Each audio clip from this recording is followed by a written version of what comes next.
सर्वेभ्यो नमो नमः। स्वागतमस्ति संस्कृतकक्षायां। प्यारे बच्चों, आप सभी का मेरे यूट्यूब चैनल प्रियम संस्कृतम पर हार्दिक स्वागत है। बच्चों, पिछली वीडियो में हम लोगों ने शेमुशी पाठ्य पुस्तक में आए हुए समास संबंधी प्रश्नों को हल किया था। कुछ प्रश्न रह गए थे जिसे आज हम पार्ट 2 में करेंगे। तो आइए शुरू करते हैं आज की इस वीडियो को। बच्चों, 1 से 25 तक के प्रश्नों को हम पार्ट 1 में हल कर चुके हैं। उसके आगे देखते हैं 26वां प्रश्न है, किम द्वयोरपि एकमेव वचनम वचनम इति। यहाँ पर वचनम वचनम इति शब्द को अंडरलाइन किया गया है, यानी ये समास विग्रह दिया गया है और आपको समस्त पद बताना है। तो इसमें ऑप्शन में दिया है उपवचनम, यथावचनम, अनुवचनम और प्रतिवचनम। तो यहाँ बच्चों जो स्टार्टिंग के तीनों ऑप्शन हैं वो नहीं होंगे, क्योंकि जब उप शब्द आता उपसर्ग आता है तो उसके विग्रह में समीप जरूर होता है, यथा के साथ में अनतिक्रम्य शब्द आता है और अनु के साथ में उसके विग्रह में पश्चात शब्द जरूर आता है। तो ये तीनों उत्तर नहीं होंगे। तो आपका सही उत्तर होगा घ नंबर प्रतिवचनम। अगला प्रश्न है, समरूपः शरीरस्य सन्निवेशः। शरीरस्य सन्निवेशः शब्द को अंडरलाइन किया गया है और यहाँ पर भी समास विग्रह दिया है, इसका समस्त पद बनाना है। ये तत्पुरुष समास का उदाहरण है।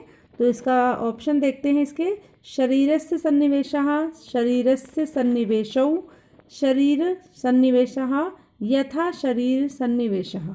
तो यहाँ जो इसका उत्तर होगा, विभक्तियों को हटा देंगे तो आपका शब्द क्या बनेगा, शरीरस्य सन्निवेशः। इसमें जो ऑप्शन है इसका सही उत्तर होगा गा नंबर शरीर सन्निवेशः। जब हम षष्ठी विभक्ति हटा देंगे तो शरीर में से विभक्ति हट जाएगी तो शब्द क्या बचेगा, शरीर और सन्निवेशः। तो आपका सही उत्तर होगा गा नंबर शरीर सन्निवेशः। 28वां प्रश्न है, न कश्चिदस्मिन् तपोवने तस्य नाम व्यवहरति। यहाँ पर तपोवने शब्द को अंडरलाइन किया गया है। ये समस्त पद दिया है, इसको आपको विग्रह करना है, यानी इसको अलग करना है, इसे विभक्ति लगानी है। तो इसमें जो आपका सही उत्तर होगा वो का नंबर होगा तपसे वनम। फिर है, विदूषकेन सह तापसौ कुशलवौ प्रविशतः। विदूषकेन सह ये शब्द है, ये समास विग्रह है और इसका समस्त पद बनाना है। तो यहाँ पर जब हम विभक्ति को हटा देंगे, विदूषकेन में तृतीया विभक्ति लगी हुई है और आगे सह शब्द लिखा हुआ है। तो जब कहीं भी सह शब्द आता है विग्रह में तो उसका समस्त पद जो है वो सा से स्टार्ट होता है।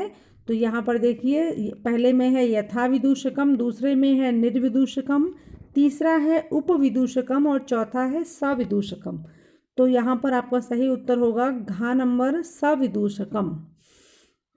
नेक्स्ट क्वेश्चन है, सव्यवधानम न चरित्र लोपाय। अभी जैसे हम बात कर रहे थे कि सा आएगा तो उसके विग्रह में सह जरूर होगा। तो यहाँ पर आपका सही उत्तर होगा व्यवधानेन सहितम, गा नंबर। इसके बाद अगला प्रश्न है, पशुपति मस्तक केतक छदत्वम। इसमें केतक छदत्वम शब्द को अंडरलाइन किया गया है और ऑप्शन में है केतकस्य छदत्वम, केतकाय छदत्वम, केतकम छदत्वम, केतकेन सहितम। ये जो है इसका समस्त पद दिया हुआ, आपको विग्रह बताना है। तो यहाँ पर आपका सही उत्तर होगा का नंबर केतकस्य छदत्वम। नेक्स्ट क्वेश्चन है, कुतूहलेन आविष्टः अनयोः मातरम नामतो वेदितुम इच्छामि। यहाँ पर कुतूहलेन आविष्टः समास विग्रह दिया हुआ है, आपको समस्त पद बताना है। ऑप्शन में है कुतूहलाविष्टः, कुतूहलाविष्ट, कुतूहलाविष्टः और नेक्स्ट है कुतूहलेन आविष्टः।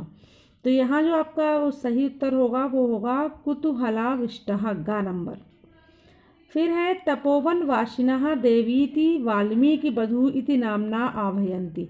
वाल्मीकि बधू ये शब्द है, इसका समास विग्रह आपको बताना है। तो यहाँ पर हिंदी में क्या होगा, वाल्मीकि की बहू, यानी वाल्मीकि शब्द में षष्ठी लगेगी। षष्ठी तत्पुरुष का ये उदाहरण है। तो यहाँ पर देखते हैं ऑप्शन में क्या है, वाल्मीकये वधू, वाल्मीकिना वधू, वाल्मीकेह वधू और लास्ट में है वाल्मीकेह समीपम। तो यहाँ पर देखिए षष्ठी विभक्ति जो है वो गा नंबर में लगी है, वाल्मीकेह वधू, तो ये आपका सही उत्तर होगा। फिर है वयस्य अपूर्वो अयम मानवानां सरस्वत्यवतारः। सरस्वत्यवतारः शब्द दिया हुआ है, इसका समास विग्रह करना है। सरस्वत्यवतारः हिंदी क्या होगी? सरस्वती का अवतार। तो यहाँ पर भी षष्ठी विभक्ति देखनी है आपको। ऑप्शन में है सरस्वत्याः अवतारम, सरस्वत्याः अवतारः, सरस्वत्याः अवतरणम और सरस्वती अवतारः। तो यहाँ जो सही उत्तर होगा वो होगा खा नंबर, सरस्वत्याः अवतारः। फिर है अपि कुमारयोः अनयोः अस्माकं च समरूपः कुटुम्बस्य वृत्तान्तः। इसमें आपको कुटुम्बस्य वृत्तान्तः शब्द जो है इसमें आपको विभक्ति हटानी है, यानी समस्त पद बनाना है। ऑप्शन में दिया है कुटुम्बस्य वृत्तान्तः, कुटुम्ब वृत्तान्तः, सकुटुम्बम और कुटुम्ब वृत्तान्तः। तो जो आपका सही उत्तर होगा वो खा नंबर होगा, कुटुम्ब वृत्तान्तः। अगला प्रश्न है ननु भगवान वाल्मीकि केन संबंधेन उपनयनोपदेशेन। उपनयनोपदेशेन शब्द को अंडरलाइन किया गया है, इसका आपको समास विग्रह बताना है। ऑप्शन में है उपनयनस्य उपदेशेन, उपनयनाय अभावः, उपनयनेन उपदेशेन और लास्ट में है उपनयनम उपदेशः। यहाँ पर आपको जो विभक्ति लगानी है ये षष्ठी तत्पुरुष समास का उदाहरण है। तो यहाँ पर उपनयन शब्द में षष्ठी विभक्ति लग जाएगी तो बन जाएगा आपका उपनयनस्य उपदेशेन। तो सही उत्तर होगा का नंबर। नेक्स्ट क्वेश्चन है कश्चित् कृषकः वलिवर्धाभ्यां क्षेत्रस्य कर्षणं कुर्वन् आसीत्। क्षेत्रस्य कर्षणम ये शब्द है, इसका आपको समस्त पद बनाना है। तो यहाँ पर हम विभक्तियों को हटा देते हैं। जब समस्त पद बनाते हैं तो क्षेत्र शब्द में जो विभक्ति लगी है षष्ठी उसको हटा देंगे तो आपका सही शब्द बनेगा क्षेत्रकर्षणम। तो यहाँ देखते हैं कहाँ पर है क्षेत्रकर्षणम, गा नंबर जो है ये सही उत्तर होगा।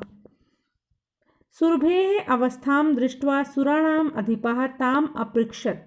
सुराणाम अधिपः ये समस्त समास विग्रह दिया हुआ, इसका आपको समस्त पद बनाना है, यानी विभक्तियों को हटा करके शब्दों को जोड़ देना है। तो यहाँ ऑप्शन में है सुराणाम अधिपः, सुराधिपः, सुराधिपौ और लास्ट में है सुराधिपः। तो ये आपका सही उत्तर होगा घा नंबर, सुराधिपः। 39वां प्रश्न है विनिपातो न वा कश्चित् दृश्यते त्रिदशाधिपः। त्रिदशाधिपः शब्द का समास विग्रह बताना है। ऑप्शन है त्रिदशेषु अधिपः, त्रिदशायाम अधिपश्च, त्रिदशेन अधिपः और त्रिदशानाम अधिपः। तो यहाँ सही उत्तर होगा आपका घा नंबर, त्रिदशानाम अधिपः। 40वां प्रश्न है कृषकः हर्षातिरेकेण कर्षणाभिमुखः सन् वृषभौ नीत्वा गृहम् अगात्। यहाँ पर हर्षातिरेकेण शब्द है, इसका आपको समास विग्रह बताना है। ऑप्शन दिया है हर्ष अतिरेकेण, हर्षस्य अतिरेकैः, हर्षस्य अतिरेकेण और लास्ट में है हर्षाति एकेन। तो यहाँ पर जो होगा वो सही उत्तर होगा गा नंबर, हर्षस्य अतिरेकेण। नेक्स्ट क्वेश्चन है सुरभि वचनम श्रुत्वा विस्मितस्य आखंडलस्य हृदयम अभवत्। यहाँ पर विस्मितस्य आखंडलस्य शब्द दिया हुआ, इसको अंडरलाइन किया गया है, इसका आपको समस्त पद बताना है। तो ऑप्शन में है विस्मिता खंडलस्य, विस्मिता खंडलस्य, विस्मित खंडलस्य और विस्मित आखंडलस्य। तो यहाँ पर जो सही उत्तर होगा वो है का नंबर, विस्मिता खंडलस्य। नेक्स्ट क्वेश्चन है कृषकः हर्षातिरेकेण कर्षण विमुखः सन् वृषभौ नीत्वा गृहम् अगात्। कर्षण विमुखः इस शब्द को अंडरलाइन किया गया है और इसका आपको समास विग्रह बताना है। ऑप्शन में है कर्षणम विमुखः, कर्षणेन विमुखः, कर्षणस्य विमुखः और कर्षणा विमुखः। तो यहाँ पर सही उत्तर होगा आपका खा नंबर, कर्षणेन विमुखः। पश्चातः एव सर्वत्र जलोप्लवः संजातः। जलोप्लवः शब्द को अंडरलाइन किया गया है, इसका समास विग्रह बताना है।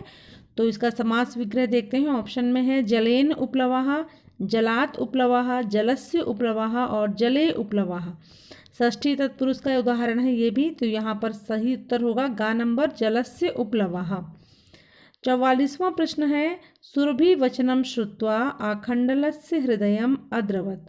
यहाँ पर सुरभि वचनम है, सुरभि के वचनों को सुनकर। षष्ठी तत्पुरुष होगा यहाँ पर। ऑप्शन है सुरभीम वचनम, सुरभाय वचनम, सुरभिणः वचनम और लास्ट में है सुरभेः वचनम। इसमें आपका सही उत्तर होगा घ नंबर सुरभेः वचनम। बच्चों अगला प्रश्न है रामः मृगस्य पश्चात धावति। मृगस्य पश्चात शब्द दिया हुआ है, इसको अंडरलाइन किया गया है और इसका समस्त पद आपको बताना है। तो जब कभी भी पश्चात शब्द आता है विग्रह में तो उसका समस्त पद होगा वो हमेशा अनु उपसर्ग से शुरू होता है। ये अव्यय भाव समास का उदाहरण है जिसका पहला पद या तो कोई अव्यय होता है या फिर उपसर्ग होता है। तो यहाँ पर देखते हैं ऑप्शन में है मृग पश्चात, अनुमृगम, यथा मृगम और उपमृगम। तो यहाँ पर जो आपका सही उत्तर होगा वो होगा ख नंबर अनुमृगम, मृग के पीछे। फिर है अहम जगतः माता च पिता च वंदे। माता च पिता च द्वंद्व समास का उदाहरण है ये, जिसमें दोनों पदों की प्रधानता होती है। तो यहाँ पर देखते हैं ऑप्शन में है माता पितर, माता पिता, माता पितरौ और माता पितरः। सही उत्तर होगा ग नंबर माता पितरौ। मम गृहम गंगायाः समीपे अस्ति। गंगायाः समीपे शब्द को अंडरलाइन किया गया है और इसमें ऑप्शन में है उपगंगम, अनुगंगम, प्रतिगंगम और गंगा समीपे। जब कभी भी समीपे शब्द आता है विग्रह में तो उसका जो समस्त पद होगा वो हमेशा उप से उपसर्ग से शुरू होता है। उप उपसर्ग का मतलब होता है समीप अर्थ में। तो यहाँ पर इसका सही उत्तर होगा का नंबर उपगंगम। ये भी अव्यय भाव समास का उदाहरण है। इसके बाद है इदम स्थानम निर्जनम अस्ति। निर्जनम शब्द को अंडरलाइन किया गया है। निर उपसर्ग जो है वो हमेशा अभाव के अर्थ में प्रयोग किया जाता है। अव्यय भाव समास का उदाहरण है ये। तो यहाँ पर देखते हैं अभाव शब्द कहाँ पर है। ख नंबर में है जनानाम अभावः, लोगों की कमी। निर्जन का मतलब होता है जहाँ पर लोगों का अभाव हो। तो इसका सही उत्तर होगा ख नंबर जनानाम अभावः।